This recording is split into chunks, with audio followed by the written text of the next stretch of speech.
Ai, ai.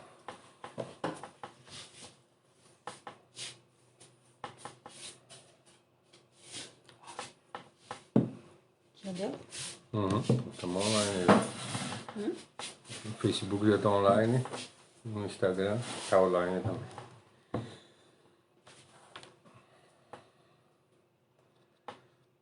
Vamos começar daqui a pouquinho. Vou compartilhar primeiro.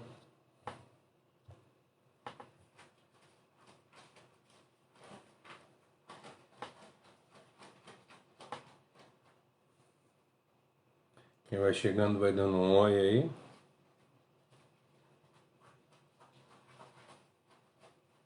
Hoje temos Salmo 149, versículo... Não, 119, versículo 49.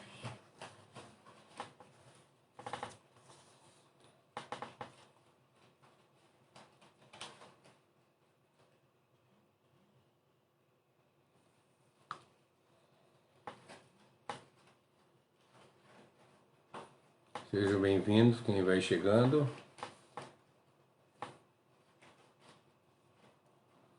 Vamos compartilhar, chamar as pessoas e a gente já vai começar, tá? Tu tem a Sandra da Igreja Batista, que ela disse que queria participar. Se conseguir chamar ela. Tem, não? Vou procurar aqui se eu conseguir abrir o coisa. Seja bem-vindo, quem está chegando, nós já vamos começar, tá? Clica aqui pra mim Aonde? na live. Tu quer fechar? Eu quero abrir ela. Não tá abrindo, porque eu acho Travou. que tava mexendo com a mão na água ali, daí. Não, não é isso.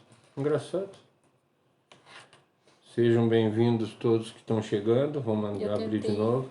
Eu entrei de novo e abri de novo. Ah, obrigada.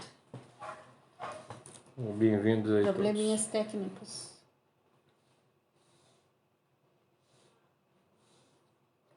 Já vamos começar, tá, gente? Bom dia, boa noite, mãe. Seja bem-vinda. Saudades. Compartilhando aqui, a gente já vai começar já. Hoje vamos para o verso 49.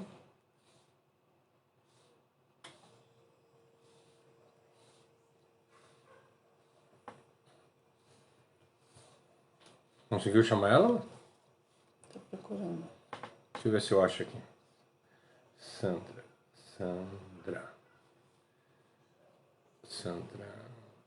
Chamei. Chamou?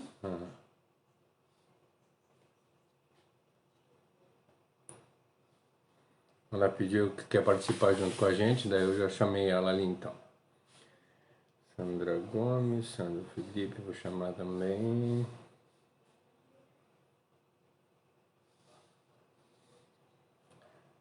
Sejam bem-vindos todos que estão aí.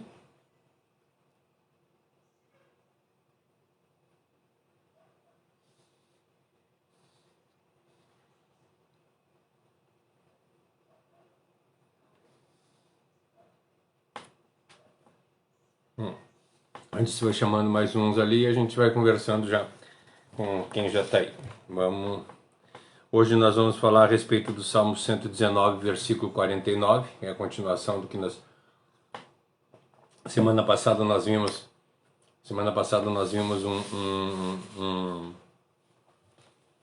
como é que é? Uma introdução do 49 ao 56, que é a chave Z.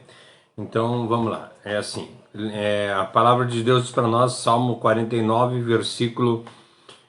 119, versículo 49, que nos diz o seguinte: lembra-te da palavra dada ao teu servo, na qual me fizeste esperar.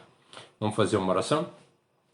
Querido Deus e amado Pai, quero erguer a minha oração à tua presença, te agradecendo por poder estar aqui mais uma vez, para poder falar um pouco mais da tua palavra, falar a respeito das tuas maravilhas e colocar, Senhor, a tua palavra como principal no nosso viver. Faz de nós verdadeiros adoradores, que nós aprendamos a não ser somente ouvintes da tua palavra, mas que possamos ser praticantes. Que ela seja a nossa esperança, que nós possamos crer que ela é real e assim, Senhor, nós andarmos nos teus caminhos todos os dias. Obrigado por tudo, eu te agradeço em nome de Jesus. Amém. Amém.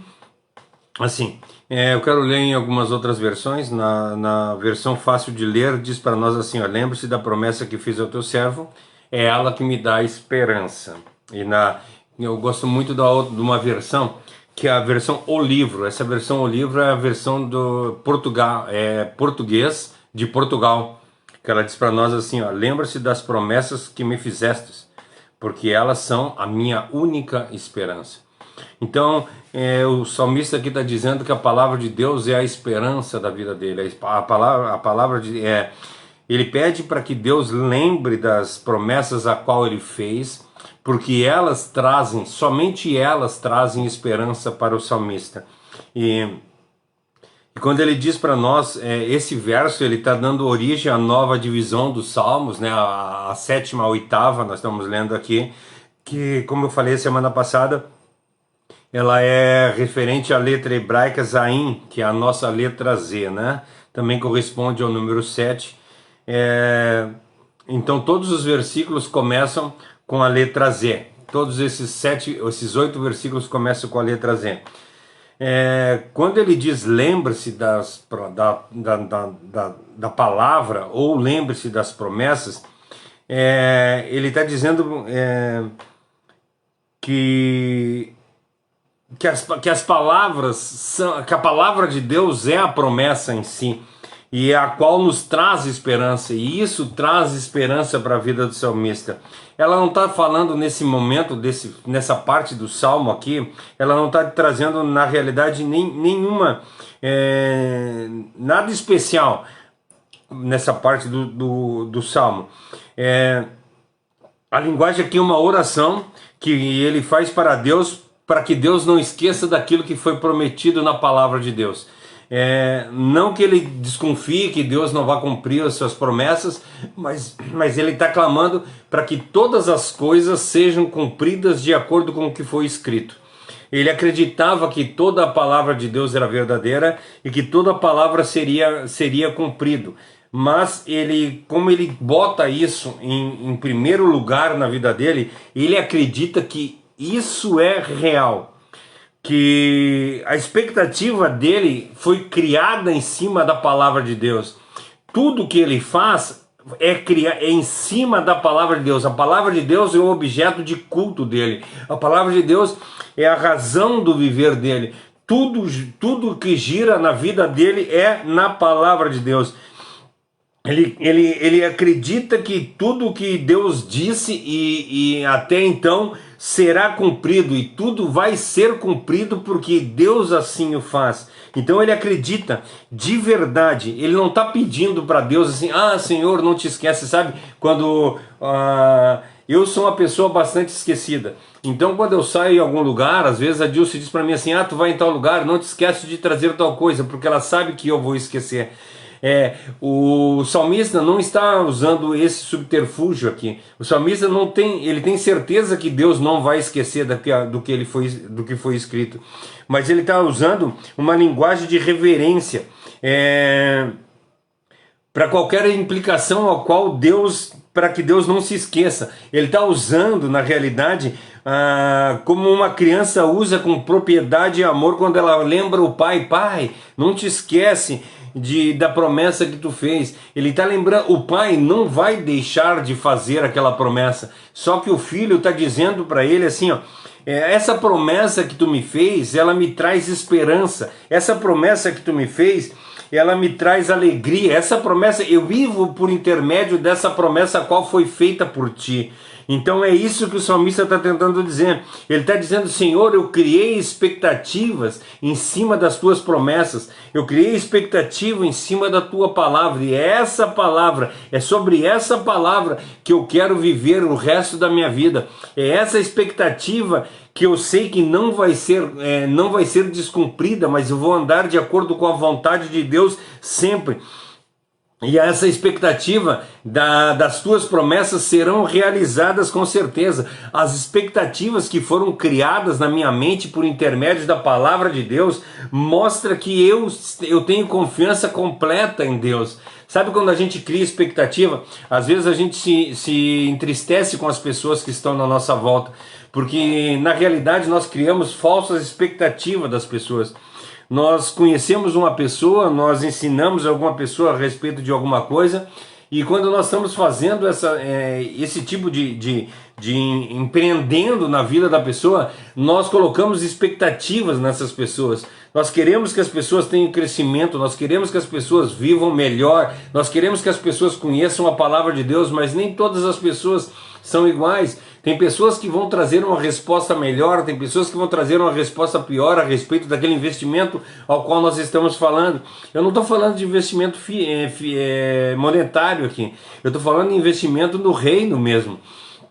Às vezes nós conhecemos uma pessoa e nós acreditamos que, gente, esse cara é um cara bom, vou ensinar mais da palavra dele, vou discipulá-lo, vou tentar mostrar para ele os caminhos corretos para que ele possa crescer cada vez mais na fé e que ele possa trazer muitos frutos. E nós investimos tempo, nós investimos conhecimento, nós investimos coisas na vida dessa pessoa para que ela tenha crescimento, e muitas vezes essas pessoas traem as nossas expectativas, porque nós estamos esperando coisa a mais do que a pessoa possa fazer. O erro é da pessoa que deu para trás, o erro é da pessoa que não teve condição de chegar no lugar que nós queríamos. Não, de forma alguma. O erro é nosso, de criar expectativa em cima de pessoas.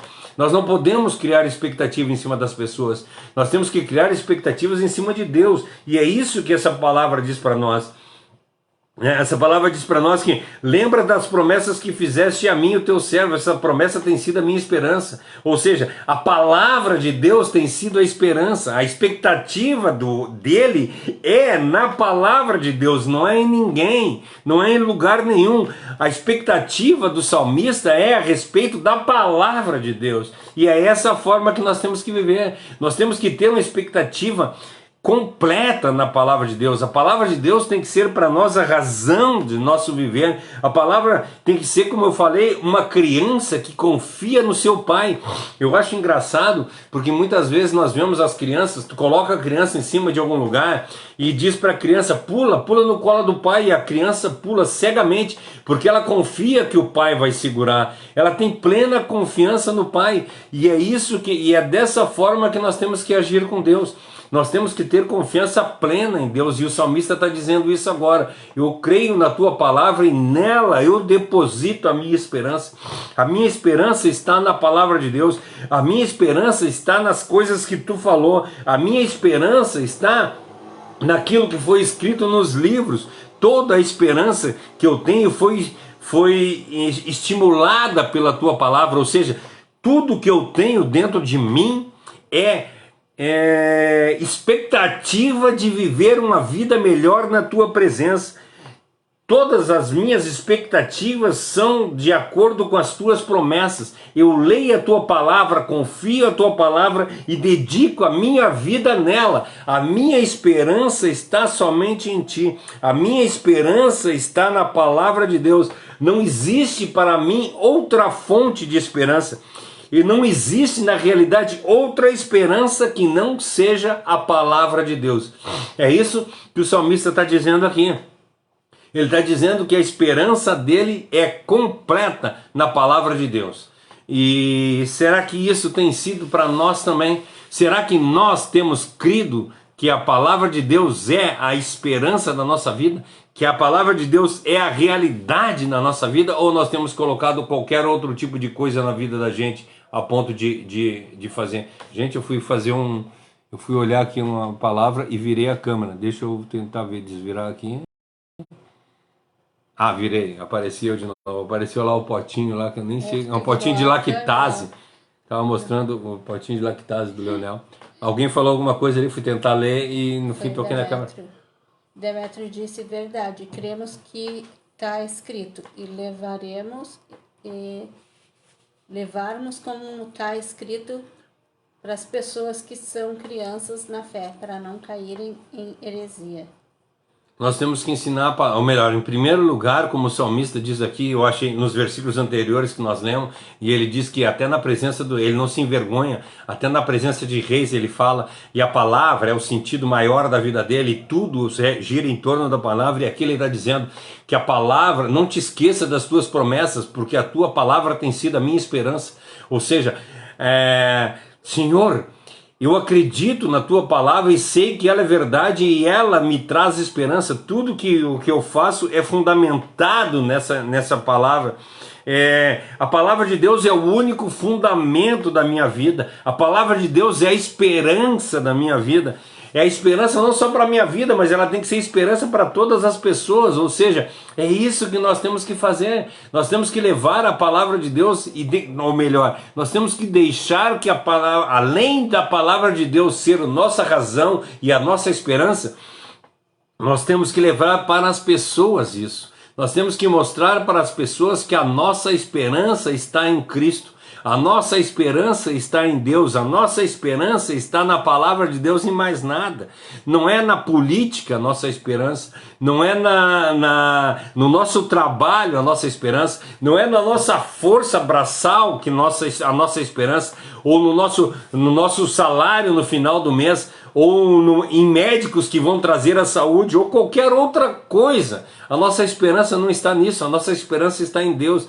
É uma coisa muito maior, porque nós não vivemos para esse mundo, nós somos de outro, nós somos peregrinos e forasteiros, é o que a palavra diz para nós.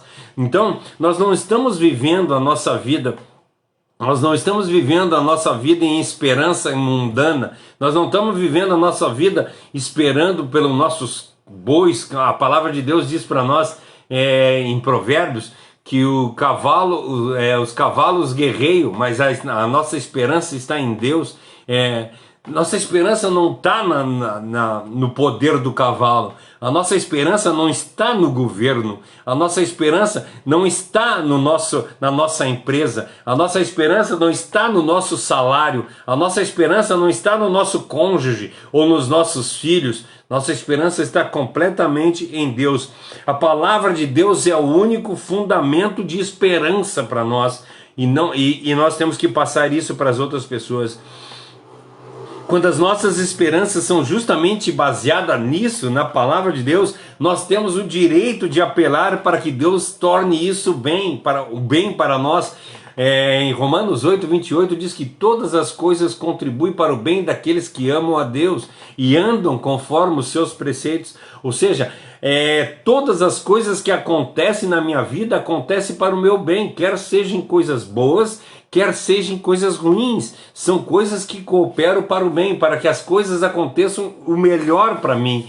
E isso eu tenho esperança, porque Deus assim o faz, e Deus cumpre as suas promessas, como ele diz assim, eu espero que cumpra as tuas promessas, e uma das promessas de Deus é essa, que todas as coisas vão contribuir para o meu bem. Então eu preciso agradecer a Deus, mesmo que as coisas estejam dando erradas na minha vida, mesmo que pareça que tudo esteja de cabeça para baixo, até ali eu tenho que agradecer a Deus, que a palavra diz para nós que nós temos em tudo dai graças, nós temos que dar graças a Deus em todas as coisas, em todas as circunstâncias. Eu tenho que agradecer se eu tiver fartura na minha casa, eu tenho que agradecer se faltar, eu tenho que agradecer por ter saúde, e se a saúde faltar eu tenho que agradecer também, eu tenho que agradecer por ter condições financeiras de fazer as coisas, e se não tiver também eu tenho que agradecer, porque eu não agradeço a Deus pelas circunstâncias, mas agradeço a Deus porque Ele é.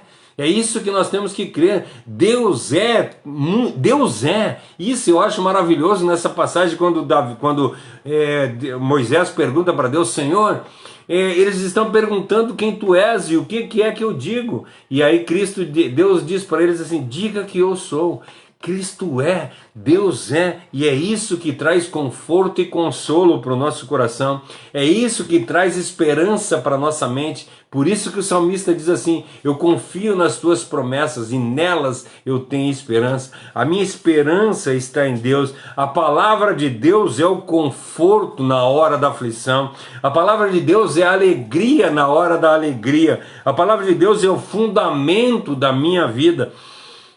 É o fundamento da confiança qual eu tenho em Deus e a esperança qual Ele traz. Ela é o conforto divino para a minha vida. Ela é forte na minha vida. Ela é duradoura na minha vida. Ela é um conforto confiável. Ela não falha jamais em qualquer momento, mesmo quando eu esteja na maior necessidade da minha vida. Até ali eu encontro paz na palavra. Quando eu estou passando por alguma dificuldade, eu vou para a palavra de Deus e leio a palavra de Deus, e ela me consola, e ela me conforta, e ela me dá condição de novamente crescer na fé e andar de acordo com a vontade de Deus. Até na hora da nossa morte, sabe, gente, eu já vi pessoas morrerem, e pessoas que morrem em Cristo, elas morrem numa serenidade, numa tranquilidade. A mãe conta a respeito da Magda, da morte da minha irmã. Quando ela faleceu, a mãe disse que ela estava no leito de morte, e ela pediu alguma coisa para a mãe. A mãe virou de costa para ela e foi pegar alguma coisa no armário, e quando voltou de volta com o rosto para o lado da minha irmã tinha falecido, tinha partido dessa vida para estar junto com Deus. Isso é uma morte tranquila, é uma morte que está chegando. Cara, eu estou saindo desse tabernáculo e indo para um lugar muito melhor, entende? Aí tu vai dizer: então a nossa esperança só está no porvir, a nossa esperança está só... Não, de forma alguma. Porque a palavra de Deus diz para nós que nós temos que implementar o reino de Deus na nossa vida aqui ainda. Nós não vamos viver o reino de Deus somente lá, depois da morte. Não, nós vivemos o reino de Deus aqui agora, e nós vemos o salmista acabar de dizer isso, né? Nós lemos aqui o que o salmista diz: lembra-te das tuas promessas, das promessas que me fizestes, elas são a minha única esperança. A palavra de Deus é que me traz esperança, a palavra de Deus é que me traz alegria, a palavra de Deus que no meio da doença ela me deixa alegre, na palavra de Deus que perante ao leito de morte eu estou feliz. A palavra de Deus que irá me acompanhar na doença, irá me acompanhar na morte, ela vai estar sempre junto comigo, ela que me traz alegria de viver. A palavra de Deus é poderosa para reviver os mortos, sabe? A palavra de Deus diz para nós que nós, mesmo estando mortos, nós viveremos, ou seja, mesmo que esse corpo, esse tabernáculo morra, eu ainda continuarei vivo, porque a palavra me assegura isso, a palavra me traz segurança, a palavra me traz esperança. É a palavra de Deus que modifica o meu viver, a palavra de Deus que me tira dos pecados, é a palavra de Deus que me tira das tristezas. Mesmo eu estando é o que fala o salmista para nós no Salmo 23, mesmo que eu ande no vale de sombra e de morte, eu não temerei mal algum, porque a tua vara e o teu cajado me consolam. A tua palavra me consola, a tua palavra me traz esperança, a tua palavra me traz alegria, a tua palavra... Gente, às vezes as pessoas podem até dizer para mim assim: cara, eu não gosto, eu vejo as pregações do Cláudio, todas as pregações são iguais, todas as pregações falam a respeito que Deus é todo poderoso, que Deus faz todas as coisas, que nós somos incapazes, que nós não temos condições de nada. E eu vou dizer para vocês, todas as pregações que vocês entrarem, todas as vezes que vocês ouvirem eu falar, eu vou falar isso, porque Deus é soberano, Deus é a minha força, Deus é o consolo bem presente na hora da angústia, Deus é o meu conforto, Deus é todas as coisas. Eu não sou nada, eu sou totalmente incapaz. É o que diz para nós em Mateus 5, quando ele diz assim: bem-aventurado aqueles que têm consciência que são pobres de espírito. Ou seja, Eu sou consciente que eu não tenho condição de chegar em lugar nenhum. Eu sou totalmente dependente de Cristo. Eu sou totalmente dependente de Deus. É Ele que me livra do pecado, é Ele que me livra da tristeza, é Ele que me livra das doenças, é Ele que me livra das dificuldades, é Ele que me livra de todas as coisas, e Ele me traz esperança e alegria. E mesmo que Ele não me livre de nada disso, mesmo que eu esteja triste, mesmo que eu esteja em dificuldade, mesmo que eu esteja enfermo, até ali o Senhor é comigo. É isso que essa que é a alegria. A minha alegria é servir a Deus, e Deus é o Todo-Poderoso. Eu não sou nada, eu sou totalmente dependente desse Deus maravilhoso. E ele está orando aqui nesse versículo. Ele está orando para que Deus realmente cumpra aquilo tudo que Ele prometeu, e Ele vai cumprir. A palavra de Deus diz para nós que nem um tio, que nem uma vírgula não deixará de ser cumprida do que está escrito na Escritura Sagrada. Tudo vai ser cumprido, e nós temos que agradecer. E aqui Ele está clamando: Senhor, não te esqueça das tuas promessas, porque elas é que me trazem esperança. Não esqueça da tua palavra, porque ela que me traz alegria, é ela que faz todas as coisas da minha vida. Ele está declarando mais uma vez que a palavra de Deus é tudo na vida dele. Ele está declarando que as promessas as quais Deus fez são a esperança dele. Ele lê na palavra de Deus, e aquela palavra traz para ele regozijo, aquela palavra traz alegria, aquela palavra traz compreensão de que as coisas são muito mais do que as coisas que nós estamos vendo. É isso. Ele declara que não importa que ele tenha problema. Ele está dizendo: cara, não importa se eu tenho problema, não importa os meus problemas, eu não me importo com as minhas ansiedades, porque eu sei que eu não estou procurando em vão. Eu sei em quem eu tenho crido, e é Ele que me traz a libertação, é Ele que me traz alegria, é Ele que me enche de esperança. Ao contrário, completamente ao contrário do mundo. O mundo olha em volta, em todos os lugares, e tenta encontrar algo que atenue as suas misérias. Já viu isso? As pessoas estão olhando e procurando coisas para se agarrar, para dizer: olha só que tempo difícil, porque isso está acontecendo, porque aquilo está acontecendo, e elas se agarram nas suas mazelas, elas se agarram nas suas misérias, elas arranjam desculpas para dizer que a vida delas é uma desgraça, ao invés de estar se agarrando em Deus e tendo a esperança maravilhosa do conforto, como o salmista diz: a tua palavra é a minha esperança, a tua palavra é a minha alegria, a tua palavra é a minha é o que me sustém, a tua palavra é que me traz alegria e me faz levantar todos os dias, porque não é o meu trabalho. Eu levanto de manhã para ir para trabalhar na empresa, não é para ganhar dinheiro, mas é para honrar e glorificar a Deus. Eu levanto e chego lá na empresa e mostro que Deus é poderoso e é soberano. É isso que tem que ser a nossa vida. Aonde nós andarmos, seja para a honra e para a glória de Deus, é o que diz para nós a palavra de Deus. Quer comais, quer bebais, seja para a honra e para a glória de Deus. E outra, eu nunca lembro se é o Colossenses 3,17 ou Coríntios 10,31, que um diz isso, né? Quer comais, quer bebais, seja para a honra e para a glória do Senhor. E o outro diz assim: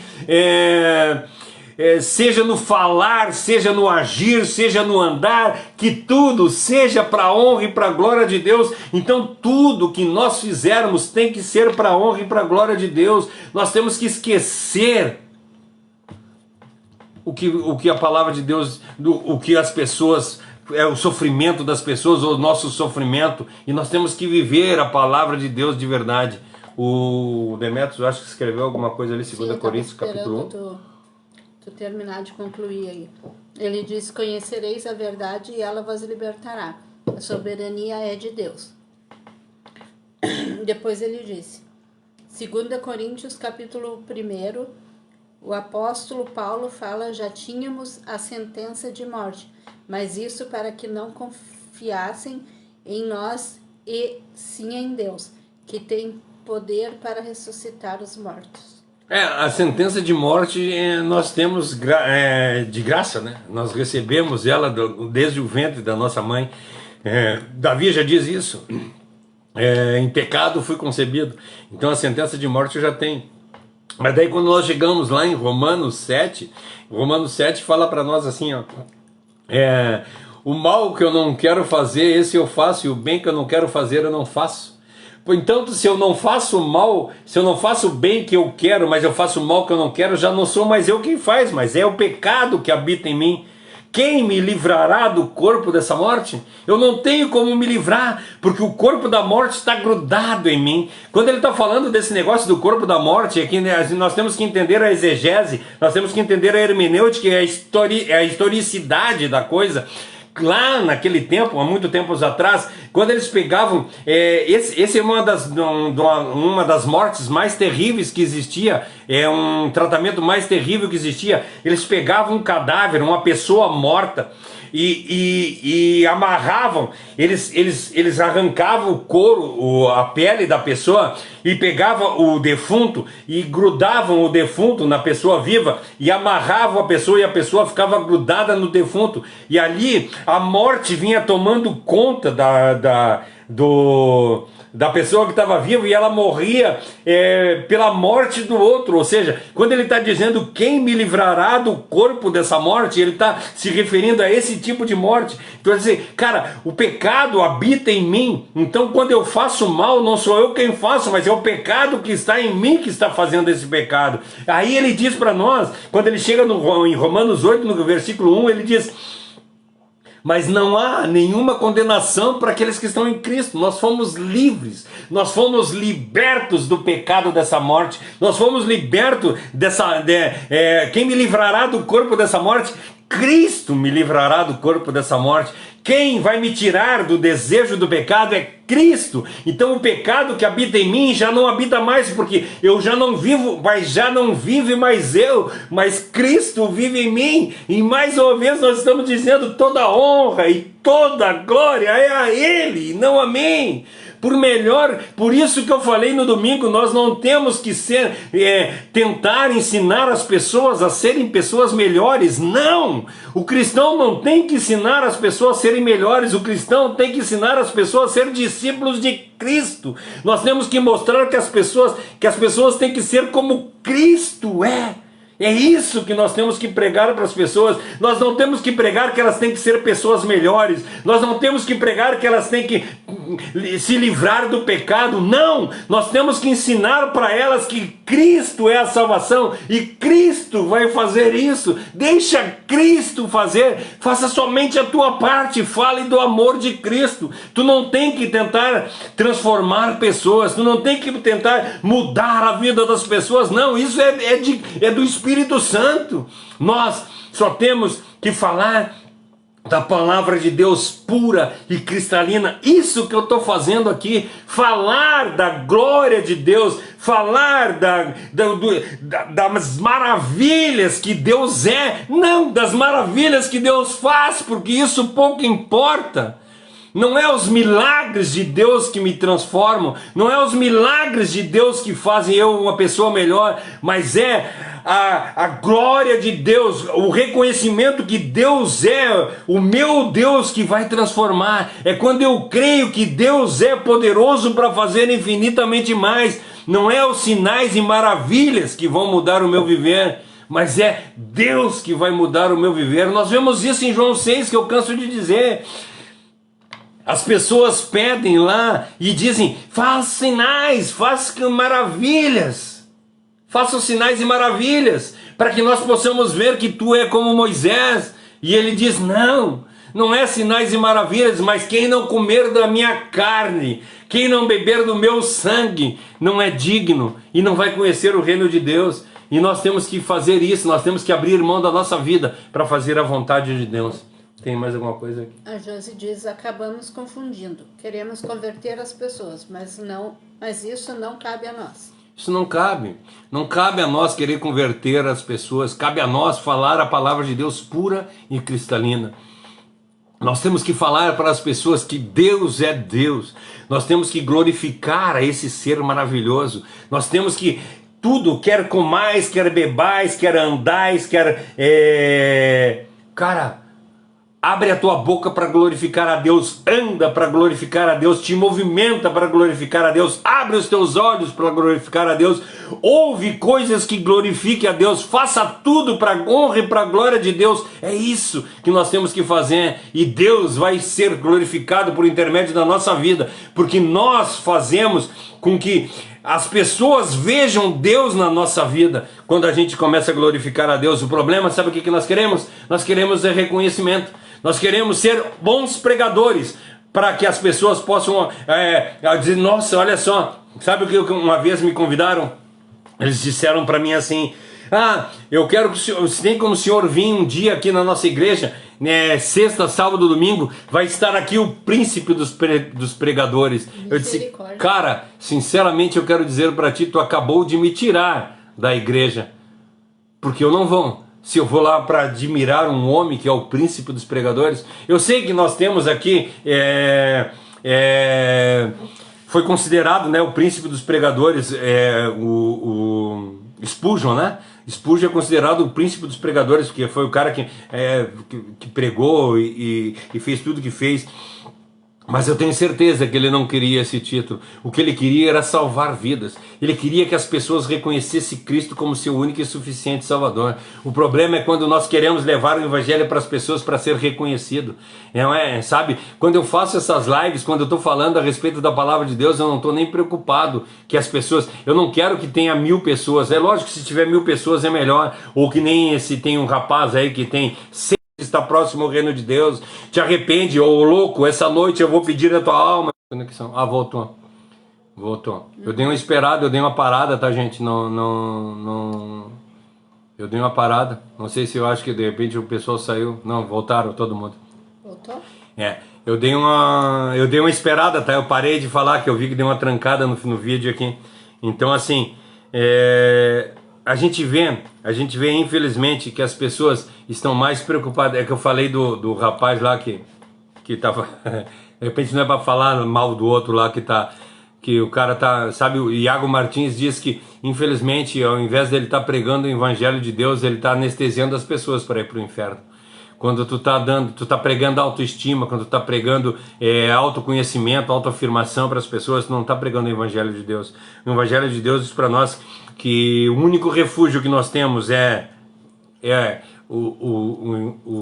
a palavra de Deus, é como o salmista diz, não te esquece das tuas palavras, porque elas me trazem esperança.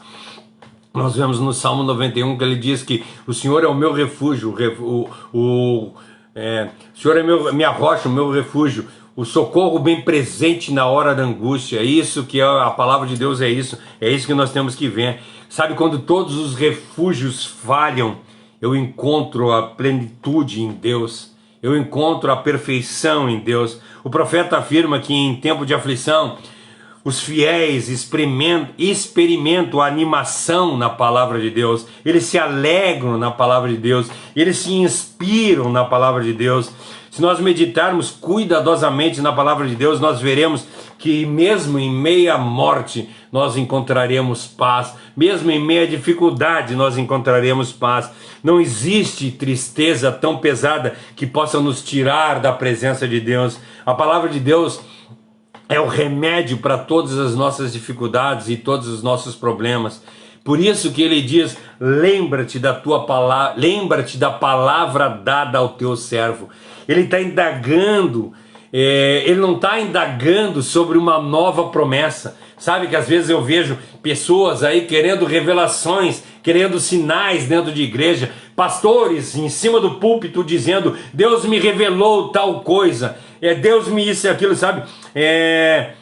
O salmista não está pedindo uma nova revelação, não, de forma alguma. O salmista não está pedindo uma nova promessa, ele está se baseando na palavra que foi redigida, na palavra que está escrita, a palavra que será cumprida. Isso que é o maior, tem a maior importância na vida dele. Ele está agradecendo por haver recebido tão boa palavra. Foi essa palavra que me trouxe sabedoria, foi essa palavra que me trouxe crescimento, foi essa palavra que me trouxe engrandecimento espiritual, e assim eu consigo estar dentro da tua palavra. Tu, Senhor, mudou o meu viver.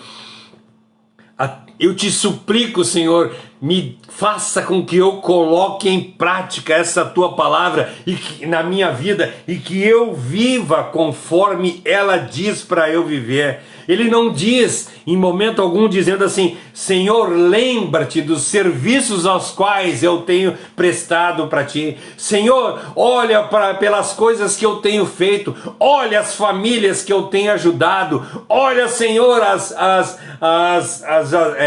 assistências sociais que eu tenho feito, olha, Senhor, que eu tenho batido de casa em casa, elevado o evangelho. Não, ele não diz nada disso. Ele diz: lembra-te, Senhor, da tua palavra, lembra-te, Senhor, das tuas promessas, as quais tu proferiste a mim. É isso que eu quero me lembrar. Eu não quero lembrar das coisas que eu fiz. Quando alguém uma vez uma pessoa me convidou para eu ir, sem como o Senhor vir aqui na nossa igreja e dar um testemunho da sua vida, eu disse para ele: gente, se for para eu falar de mim, eu não quero ir. Se for para eu falar de Deus, eu quero ir.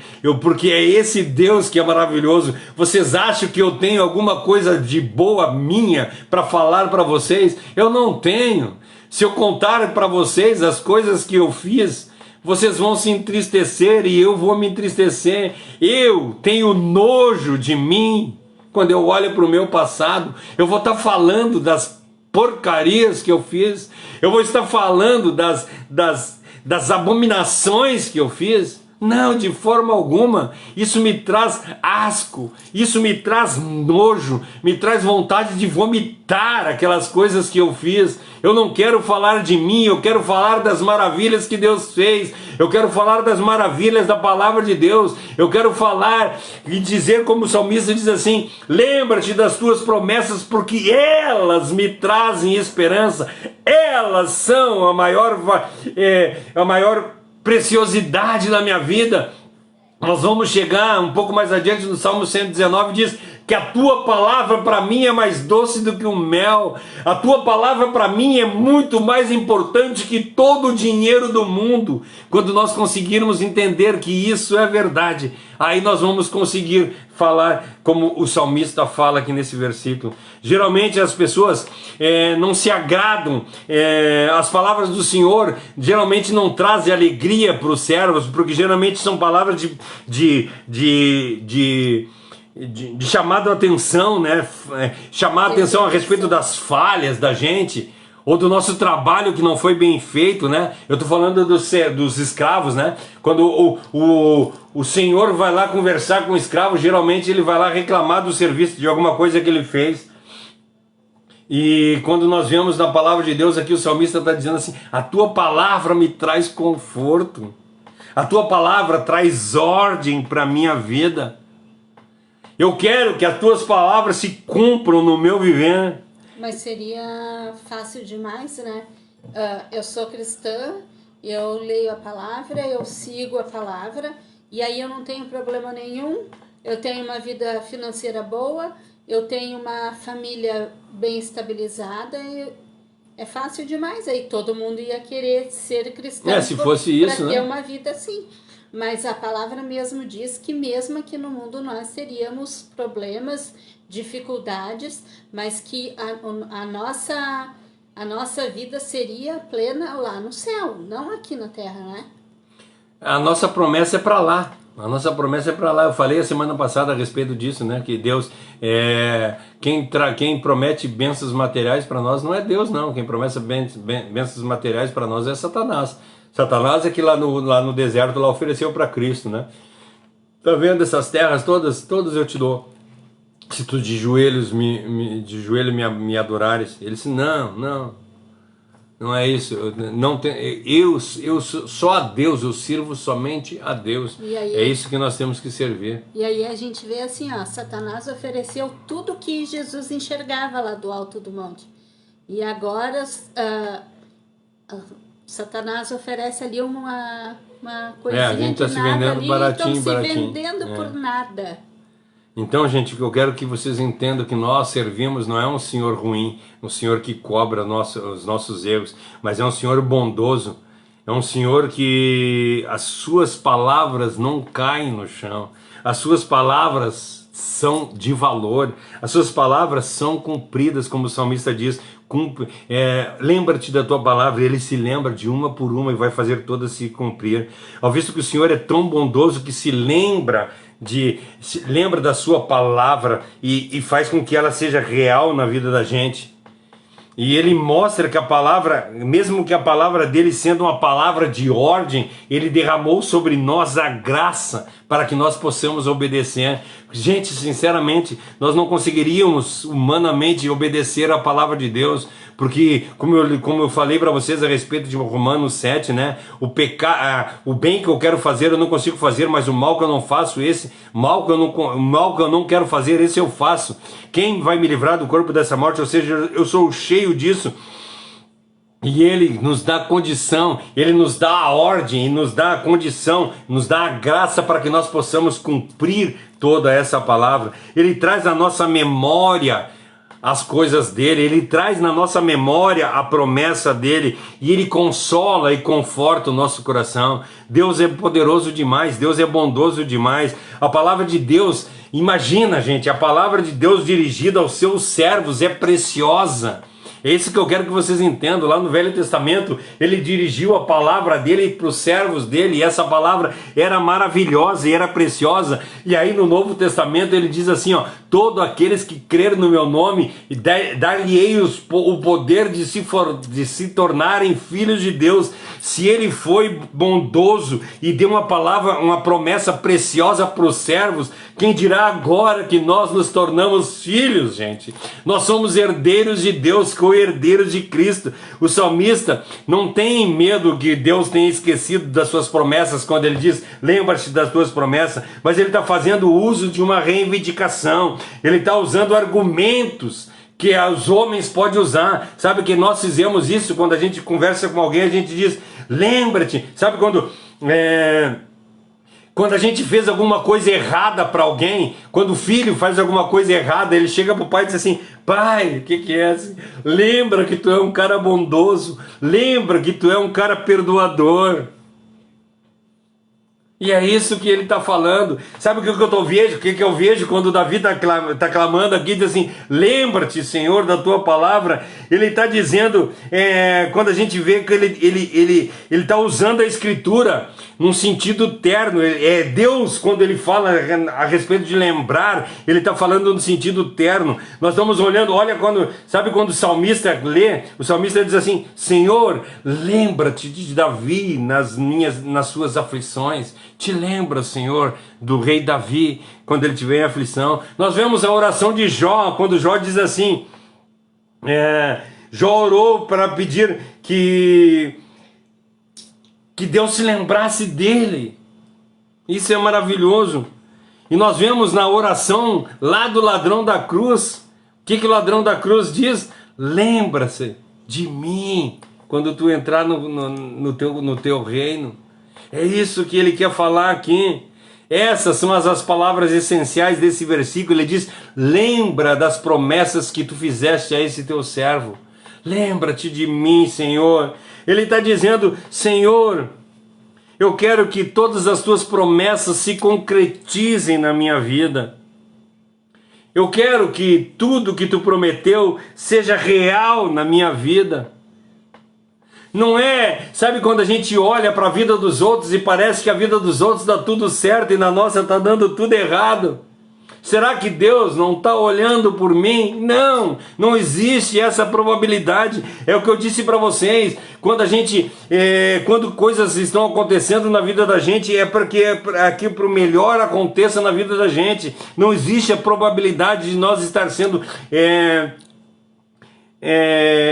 Deus estar castigando nós, não. Todas as coisas acontecem para o bem, estão acontecendo para que nós melhoremos, para que nós tenhamos um crescimento espiritual, que nós chegamos mais perto de Deus.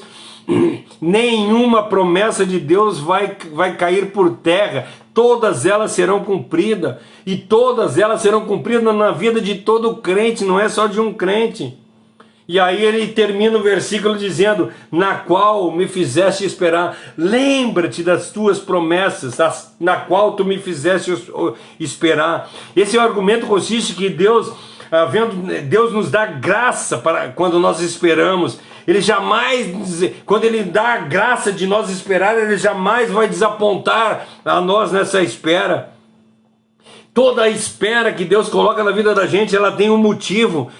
Qual é o motivo de nós esperar? Eu não sei, mas de repente Deus vai mostrar para ti o porquê que Ele quer que tu espera. Nós temos que esperar na palavra de Deus. Ela é a base infalível sobre a qual nós devemos edificar a nossa vida. Edificar. A palavra de Deus diz para nós que o homem sensato, ele edifica a casa sobre a rocha. E a rocha é a palavra de Deus. Nosso Deus é gracioso. Ele jamais vai deixar que nós sejamos zombados. Não, Ele vai fazer com que a palavra se cumpra na nossa vida. Ele não nos incita em falsas esperanças, não, de forma alguma. Tudo que Ele fala é real e vai acontecer na vida da gente. A esperança sem resposta, a palavra de Deus diz para nós em Provérbio, a esperança sem resposta enfurece o coração ou deixa o coração enfermo. Quando a gente tem uma esperança e essa esperança não tem resposta, nós vamos entristecer, e Deus jamais vai deixar que nós entristeçamos por causa disso. Daí essa petição imediata do salmista aqui, que ele diz: Senhor, te lembra da tua palavra, pois ela me traz ânimo, ela me traz alegria, é nela que eu me refugio, é nela que eu tenho esperança. Além do mais, essa é total esperança minha, Senhor. Não é possível ter um grande Deus, um Deus tão grande, tão poderoso, que venha me decepcionar. Por isso, eu sou dependente dele, e ele não vai decepcionar de forma alguma um dependente. Ele não vai decepcionar se nós colocarmos ele em primeiro lugar da vida da gente. Se nós colocarmos em prática Gálatas 2:20, que já não vivo mais eu, mas Cristo vive em mim, jamais nós seremos decepcionados de forma alguma. Daí esse aflitivo clamor do salmista: lembra-te, Senhor, lembra-te das tuas promessas, lembra-te da tua promessa, lembra-te das tuas palavras, não te esquece de mim, Senhor. Não frustras as minhas expectativas, as quais estão colocadas sobre a tua palavra, que tu vai me dar salvação. Tu és o meu Senhor. Me dá força, Senhor. A tua promessa é que tu me dê força para que eu consiga andar nas tuas vontades, para que eu possa fazer o que tu quer no meu viver, que eu possa andar com ânimo na tua palavra. Suscita em mim esse desejo de cumprir o que tu queres que eu faça. Me dá força para que eu possa lembrar dela e possa colocar ela em prática e obedecer ela em todos os momentos da minha vida. Lembra-te das tuas promessas e coloca em mim o desejo de fazer a tua vontade. Lembra-te do teu servo e coloca em mim ânsia e desejo de andar de acordo com a tua vontade. Faça com que as tuas vontades cumpram-se na minha vida. Não permita, Senhor, que eu me afaste de ti de forma alguma. Lembra-te que tu diz que tu vai me guiar por caminhos eternos, e é isso que eu quero. Eu quero que tu me lembre todos os dias, eu quero que tu te lembre de me lembrar todos os dias para andar nos teus caminhos. O Demétrio quer saber qual é o salmo esse. Qual? O salmo. O que nós estamos estudando, Salmo 119, versículo 49 hoje. Salmo 119, versículo 49. Esse versículo é uma oração de amor para alguém que não quer ser esquecido. É a humildade de alguém que é consciente da sua insignificância. Aquele cara que sabe que é pobre de espírito e tem certeza disso. É uma pessoa que teme ser ignorada. Essa é a oração dele. Senhor, te lembra de mim. Ele está clamando: Senhor, não te afasta de mim, porque eu não sou nada sem ti. É só a tua palavra que me traz esperança, é só a tua palavra que me traz alegria, é só a tua presença que me faz crescer. É uma pessoa que treme de medo de perder a presença de Deus, aquilo que Jesus, quando ele grita lá na cruz do Calvário, Senhor, por que tu me abandonou? É isso que o salmista está dizendo aqui, Senhor, não me abandona, esteja sempre comigo. Te lembra da tua promessa que tu não vai te afastar de mim. Ele tem um medo horrível. Ele anela estar na presença de Deus. Ele anela estar junto com Deus. Ele não quer de forma alguma perder. Ele tem uma confiança santa em Deus e sabe que a palavra vai trazer a verdade para ele. Ele simplesmente sabe que tudo está em Deus. E clama, Senhor, cumpra as tuas promessas na minha vida. Senhor, que as tuas promessas sejam concretizadas no meu viver e eu viva de acordo com a tua vontade. É isso que o salmista está tentando expor aqui nesse pequeno verso. Nesse pequeno verso que eu li aqui com vocês. Eu vou parar por aqui que já é 10 ou 9 horas. Ele diz, lembra-se da tua promessa. Lembra-se, na versão fácil de ler, lembre-se da promessa que fez ao teu servo, ela me dá esperança. Na Almeida, revista e corrigida, lembre-se da palavra dada ao teu servo, a qual tu fizeste esperar. Na tradução brasileira, lembre-se da palavra dada ao teu servo, porque me fizeste nutrir esperança. Na nova tradução, na linguagem de hoje, lembra-se da promessa que fizeste a mim, o teu servo. As tuas promessas têm sido a minha esperança. Lembra-se das promessas, a OL, né? O livro da versão em português, que eu gostei muito dessa tradução. Lembra-se das promessas que me fizeste, porque elas são a minha única esperança. A palavra de Deus é a minha única esperança. A promessa de Deus é a minha única esperança. E quando o Davi grita aqui, que eu vejo que o salmista grita aqui e diz assim, ele clama, Senhor, lembra-se das tuas promessas. Eu vejo isso que eu falei agora aqui no final. Eu vejo que ele tem um tremor com a ideia de que Cristo, que Deus esteja longe dele. Então que quando nós clamarmos a Deus, quando nós orarmos a Deus, seja esse o nosso pensamento, Senhor, lembra-te das tuas promessas, porque elas me trazem esperança, elas são a minha única esperança, elas são a razão do meu viver. A tua palavra é o que me faz ser pessoa, ser alguém melhor. A tua palavra que me transforma, é a tua palavra que tirou eu daquele lago de lodo, de pecado e me colocou no reino da luz. A tua palavra que me reconciliou contigo, a tua palavra que me deu sabedoria para andar nos teus caminhos, é a tua palavra que me deu entendimento para saber que eu era errado, é a tua palavra que faz todas as coisas. Que nós possamos confiar assim como o rei Davi confiou nessa palavra maravilhosa e nós colocar ela em prática no nosso viver. Que isso seja real na vida da gente, que nós possamos crer nesse Deus maravilhoso, e não só nesse Deus, mas na palavra que ele deixou para nós. Que a palavra diz para nós, né, lá em João 1, no princípio era o verbo estava com Deus e o verbo era Deus. Então a palavra é Cristo. Então quando nós falamos a respeito da palavra de Deus, nós estamos falando de Cristo. Cristo é a palavra encarnada. E nós cremos que Ele é o nosso único e suficiente Salvador. Não somos nada sem Deus. É isso que o salmista está dizendo aqui. Lembra-te das tuas promessas, porque elas é que me trazem esperança. Amém? Que Deus abençoe a vida de vocês grandemente. Desculpa mais uma vez da emoção, né, que é, gente, quando eu falo, com a palavra de Deus me traz regozijo. Ela me traz esperança. Porque sem ela, sinceramente, cara, eu estava completamente perdido. Aqui poucas pessoas me conheceram antes de eu me converter. Eu acho que só quem lembra de mim é a Dilce e a mãe, as únicas duas pessoas. Sendo que a mãe, A É mãe. A mãe é mãe. Não, é que na realidade as coisas que eu fazia fora de casa. A mãe não tem nem, a mãe não Às tem vezes nem, diz que bom. a mãe não tem, não sabe das coisas que eu fazia. A Dilce me acompanhou e a Dilce sofreu bastante é, pelo que eu era. Então assim, meus irmãos, que Deus abençoe a vida de vocês grandemente, que nós possamos colocar de verdade Deus em primeiro lugar na vida, no nosso viver e andar de acordo com a vontade dele. Amém? Vamos fazer mais uma oração. Vou pedir para Deus fazer essa oração final e assim nós encerramos.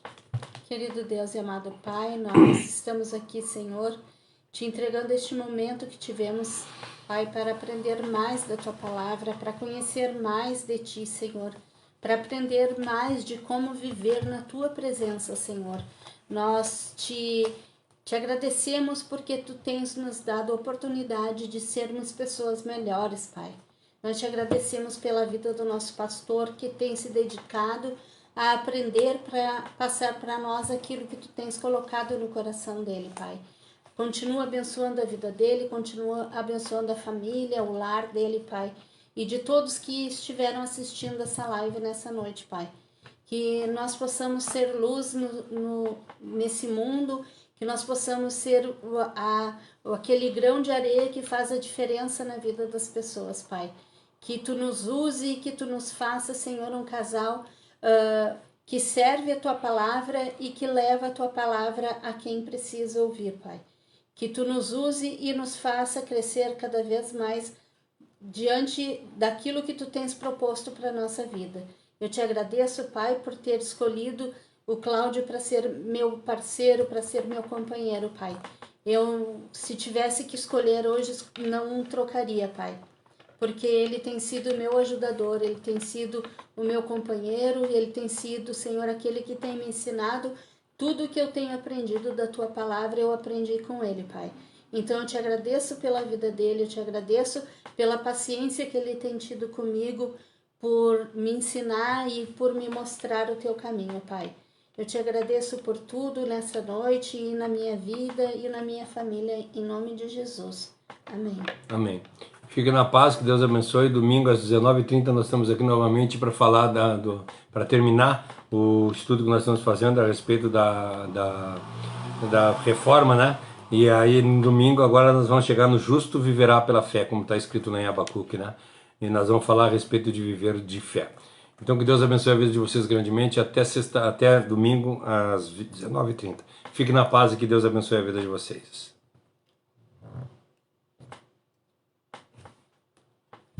Encerrar vídeo.